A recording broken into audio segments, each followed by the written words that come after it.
Welcome to the 10th edition of the Saint Petersburg Florida Area News Podcast for the year 2019. I'm your host, Joshua Black, and this episode will cover the City Council meeting held on March 7th.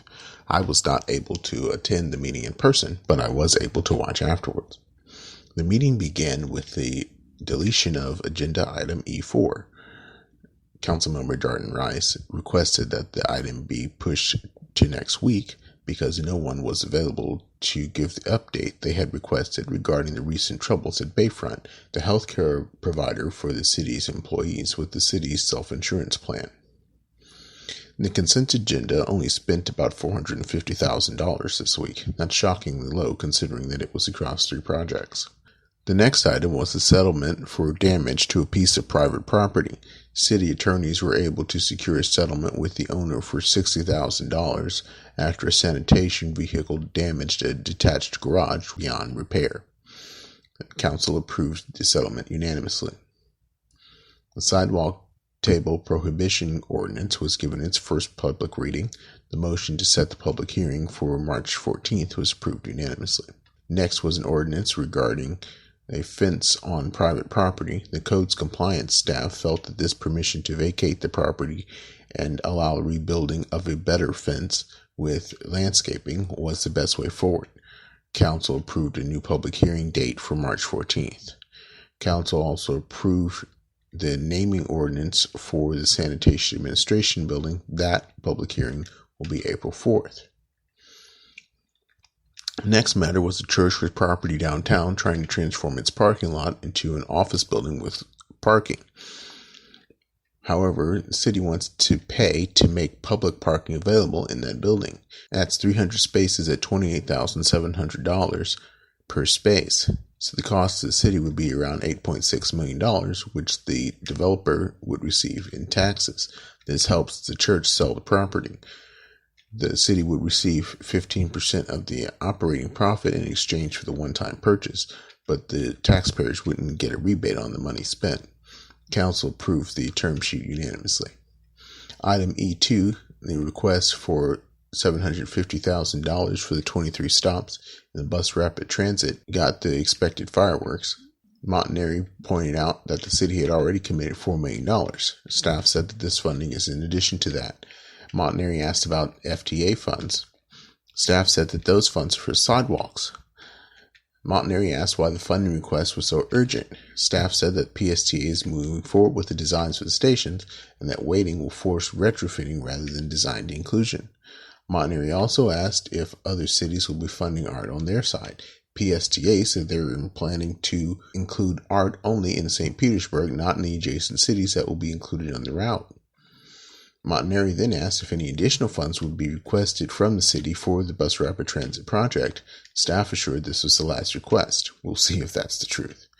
Gertis asked about thematic plans for the art. Legal advised that the administration would be the decider on approving the art, but with Gertis looking for an opportunity for input, City Administrator Tom Green stated that he would be okay with bringing the top 3 project proposals to the council for their opinions. Thus, council approved the appropriations unanimously.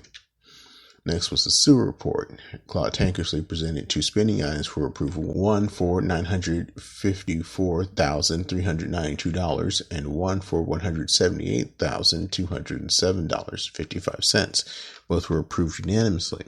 Tankersley also reported that there was an unapproved discharge, about 50 gallons of sewage. He stated that the cause was grease that rose to the top after being put into the sewage system by private persons. City water resources staff went to the houses nearby after discovery of the spillage to put notices on doors to remind residents not to pour grease down the drain.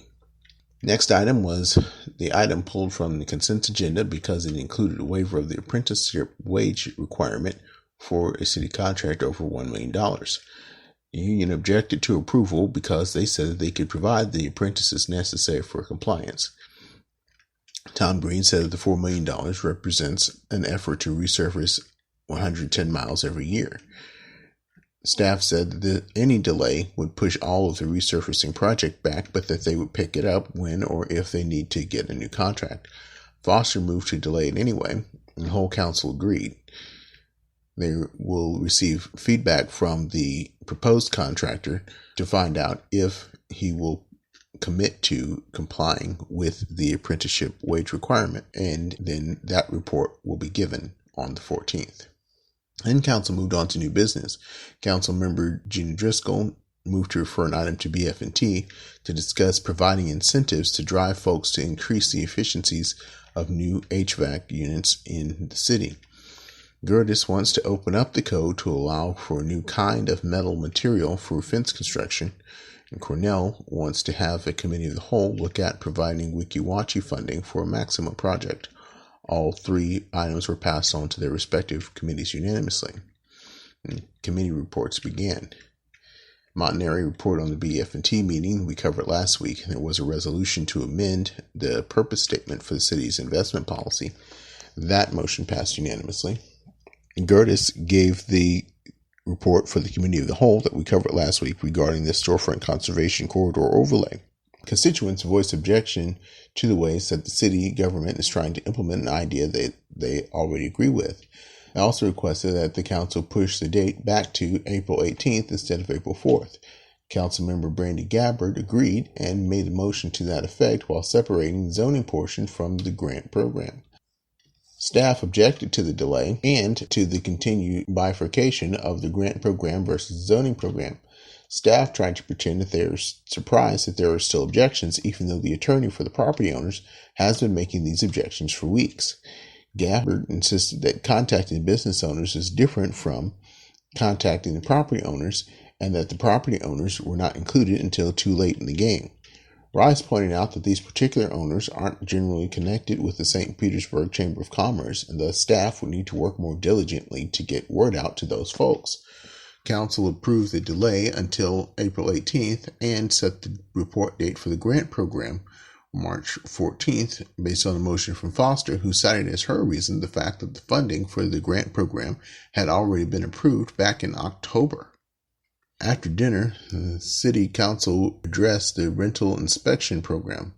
An ordinance passed in the 1990s allowed the code's compliance team to give landlords a citation if they refused to allow an inspection for rental units.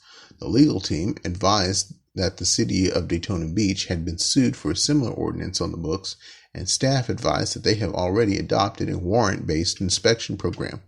Council passed the new ordinance language unanimously. The next hearing was the Driftwood Local Historic Designation Quasi-Judiciary hearing. I'm really sorry that I could not be there for this. There are 47 parcels affected by this designation, but the owners are not united in seeking this designation. One has even filed a lawsuit prior to the intended hearings back in December to prevent the proposal from moving forward at all. The reason is that such a designation limits the kind of actions that property owners can take in that given area, and thus limits the kind of people who might be interested when an owner decides to sell. One such owner's attorney was present during another public hearing and stated that his client is living in a nursing home and trying to cover his bills with the sale of his house of more than 30 years. A potential buyer has plans that wouldn't be allowed under this designation and thus would withdraw if it passes. And he hasn't found a buyer that would give him more. The applicant's presentation was mostly nostalgic, as should be expected in such a proposal.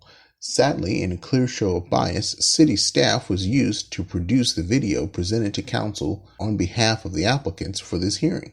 I expect this to work against the city in any future litigation. The registered opponents pointed to possible ethics violations with regard to information withheld from voters prior to the first vote, which was noted in an email sent by the applicant to the city staff. They also pointed out that the ballots received were counted in discordance with the historic designation ordinance, saying that the ballots not returned should have been counted as being in opposition, and that some ballots received in favor didn't have a postmark or date stamp by which to verify that they had been received in a timely manner. They further stated that including the landscape as part of the designation was simply not allowed by code and was rather evidence of lack of maintenance. They also concluded that only 9 of the 43 parcels were legitimately historic and that the rest of the structures were non-contributing. After extensive, and by extensive I mean more than 3 hours of testimony, the legal team addressed the matter of the timely receipts of ballots and verification thereof. Michael Demas stated that metadata in support of statements by staff regarding the process of verifying the time of the receipt of the ballots will be used to support the city's position in court. Council therefore approved the designation 6-2, with Montanari and Gabbard voting no. You can absolutely expect a second lawsuit to follow quickly. After the vote, Council received the co-sponsored events committee report. Council approved the exemptions and waivers for the upcoming events related to alcohol sales and to the nonprofit requirements discussed in our previous reports. Councilman Ed Montanari gave the Public Services and Infrastructure report for February 28th, noting that Gertis's motion to make the requirements of the responsible wage proposal mandatory and to require compliance with state, local, and federal laws passed unanimously. Councilmember Galbert, eager to depart at close to 10:30 p.m., simply moved to receive and file the detailed Housing, Land Use, and Transportation Committee report, which had already been submitted for the perusal of the rest of the council. I couldn't help but note that the day had started at 8:30 and didn't end until 14 hours later. Breaks in the action notwithstanding, that's a long day for anyone, and it is entirely the fault of council.